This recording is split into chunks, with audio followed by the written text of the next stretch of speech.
No tak a my pokračujeme v naší dnešní spanilé jízdě a v našem tématu 1000 chutí, protože se dnes věnujeme pokrmům, vaření, ochutnávání a k tomu je zde i náš další host. Náš báječný host. Ahoj, ahoj. Zdravíme. My samozřejmě musíme říct, že se velmi dobře známe, protože tento muž převzal jako poslední muž v České republice titul Masterchef Česko 2023. Jan Albrecht. To jsme neměli nachystaný, Honzo, ani. Ahoj. Takhle jsme se hraní. Ahoj, zdravíme tě. Takže naše dnešní téma 1000 chutí, co ty si pod tím představíš, co by čerstvý Masterchef? 1000 chutí. 1000 chutí to je dost, ale myslím si, že jich snad existuje ještě víc a je to samozřejmě něco, co mě baví a do čeho jsem teďka vtažený ještě víc a víc a jsem za to hrozně moc vděčný a rád. No. Honzo, velmi podstatná otázka. My jsme ten pocit zažili, my dva. Ale jaké je to vyhrát Masterchefa? A teď nemyslím na takovou tu klasickou otázku, ale jaké je to přímo v té vteřině to vyhrát? To si myslím, že strašně moc lidí zajímá a hodně málo lidí ví a zná ten pocit. To je úplně jako, že tohle je neuvěřitelný a pořád nenastal moment, jako že bych to úplně střebal. A musím se přiznat, že se to jak bojím pouštět. I ten moment, že mě normálně vždycky i vyhrnou slzy, když si to pustím a znovu to prožiju. Jako bylo to něco neuvěřitelného a pořád je to ve mně a pravděpodobně si to budu pamatovat do konce života. No.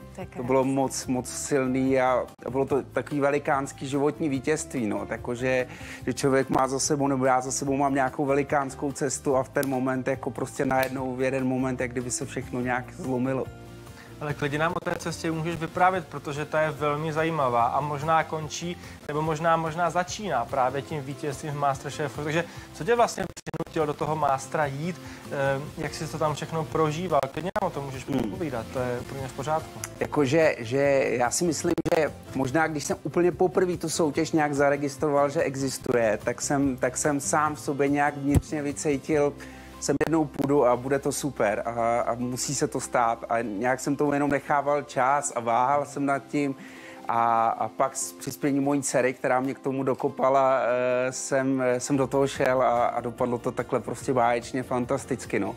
Ale vlastně od první chvíle jsem tak nějak jako cítil, že tohle to je ono a že možná tohle to je moje cesta a tam se to zlomí všechno tím správným směrem, protože já, jak jsem gastronomii dlouho byl, já jsem vlastně dělal dlouho na place, pak jsem nějak vedl restaurace, ale pořád mě to táhlo do té kuchyně a vždycky byly nějaký důvody, že jsem v té kuchyni nebyl a byl jsem na tom place a ten master to zlomil a teď prostě mám do kuchyně blízko, mám do spousty kuchyní otevřený dveře teďka a to je něco neuvěřitelného a neskutečně si to užívá.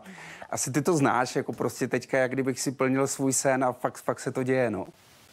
Já už mám splněno, já tady mám fantastickou kolegyni, je to úplně úžasný.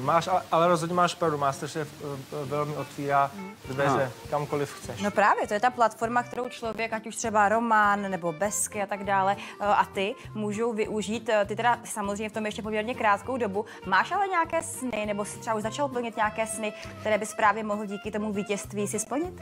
Hele, už samozřejmě nějak v tom aktivní jsem i s přispěním Romana, protože to bych chtěl zmínit, že my jsme s Romanem v nějakým způsobem v kontaktu a Roman je takový jako zkušený vítěz, mi radí a to mi na tom přijde taky neuvěřitelný. Že jsem... Tvůj mentor teď seš, jo? Coach? To v žádném případě. No, ale jako to mně přijde hrozně moc fajn tohleto a takováhle kolegialita, ta se prostě cení a chtěl jsem to i zmínit, protože si toho fakt vážím a přijde mi to hezký u tebe moc. A já už samozřejmě nějak ty aktivity rozjíždím teďka příští týden mě čeká, budu na stáži týden v restauraci Valmo u Martina Makovičky, který dělá se sladkovodníma rybama a budu se tam nějak rozkoukávat a chci teďka projít hodně těch míst, hodně těch stáží a poznat tu českou gastronomii, takový ty méně viditelný kuchařský hvězdy, který podle mě dělají fantastickou práci, tak je chci poznávat a sbírat tam i nějaký materiály, který pak bych třeba chtěl ukázat více lidem a inspirovat lidi k tomu, aby se vraceli do té gastronomie a aby viděli, že za každou tou úspěšnou restaurací jsou v první řadě lidi, kteří to dělají fantasticky, dělají to s obrovskou vášní a s neskutečným odhodláním a dávají do toho fakt všechno. A tyhle ty lidi chci moc ukazovat. Takže to hlavní, co vlastně děláš, je, že jezdíš po restauracích, vymyslíš si svoje menu nebo společně s tím kuchařem, který tam je, a potom to spolu vaříte, prodáváte to lidem, jakože si můžou koupit degustace a tak dále, chápu to správně? No hele, já jsem tak, ty už mě trošku poznal, já jsem takový pankáč, takže ono to vzniká tak, což jako mezi kuchaře zapadám tímhletím velmi dobře. A takže ono to vzniká na každém místě tak jako různě. Někde jsem třeba dělal menu, teď třeba v tom Valmu to bude vyloženě o tom, že tam budu takový jako učeň a spíš budeme chtít opravdu natočit nějaký jako srozumitelný, hezký video, kde tu restauraci budeme chtít představit a ukázat právě z pohledu těch lidí, kteří tam pracují a kteří tam vytvářejí něco mimořádného. A tohle to je něco, čemu se chceme hodně věnovat. Plus teďka to vypadá, že během měsíce bych měl mít hotový food truck a v létě bych chtěl trošičku jezdit po Čechách a jezdit mezi lidma, protože, a to ty taky znáš moc dobře, je neuvěřitelný, jak potkávám fanoušky a jak se mi hrozně moc vrací to, že mě fandili v té soutěži a já tohle cítím obrovský vděk a chtěl bych mezi těma lidma být co nejvíc, protože i tam se sbírá inspirace a navíc si myslím, že u toho food trucku, když vaříš spousty jídel, tak se zase vyvaříš a zase se nějak jako kuchařsky hejbeš a já myslím, že tohle to mě asi nejlíp nasměruje, než vymýšlet nějaký strategie od stolu, že v tom terénu to vzniká asi nejlíp. Ten kontakt s těmi lidmi je tam prostě nezaměnitelný.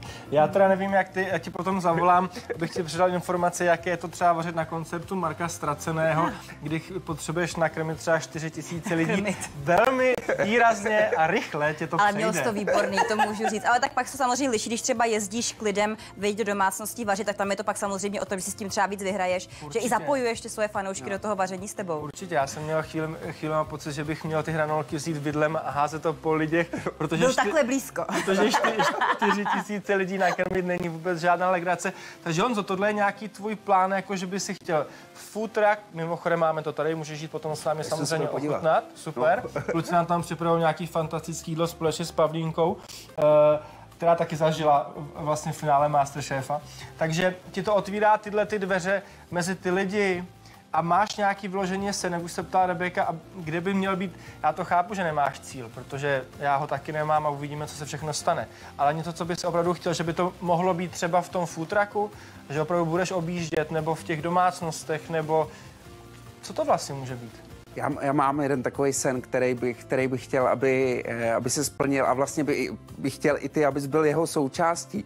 Já bych si rád za nějakou dobu, až tohleto všechno v obědu, tak bych rád otevřel restauraci, která by byla takový jako restaurační cirkus lehce a hostovali by tam různý šéfkuchaři. Po nějaký době by se tam točili šéfkuchaři, protože já jsem asi nejvíc úplně nadšenej po té soutěži z toho, jak poznávám ty šéfkuchaře, jak poznávám ty fantastický lidi, kteří tu gastronomii dělají. Jsou to takový jako umělci, volnomyšlenkáři, ale na druhou stranu mají obrovskou disciplínu ty lidi a jsou neskutečně pracovitý. A já bych chtěl najít jedno místo, kde by se ty lidi takhle střídali, mezi sebou by se potkávali a zase by se to tak jako všechno spojovalo hezky dohromady. Takže bych byl rád, kdybys tam i ty zahostoval. Super, já budu samozřejmě moc rád. To je úžasný nápad. Že jo, protože já si pamatuju, když jsme měli souboj na talíři live a vlastně jsem byl nadšený, kolik jako vlastně kuchyní a od kolika super šéfkuchařů může ochutnat jídlo na jednom místě, což je skvělý, protože jako málo lidí má třeba možnost si tady z Prahy zajet, já nevím, Ostravu jenom tak, aby si šli dobře najít. A ty jim to umožníš, což je super. Takže my moc fandíme tvému snu, Honzo. Moc děkujeme, že jsi byl s námi. A určitě za pozvání. Jako doufám, uvidíme u toho food trucku. My tam za chvilku jdeme.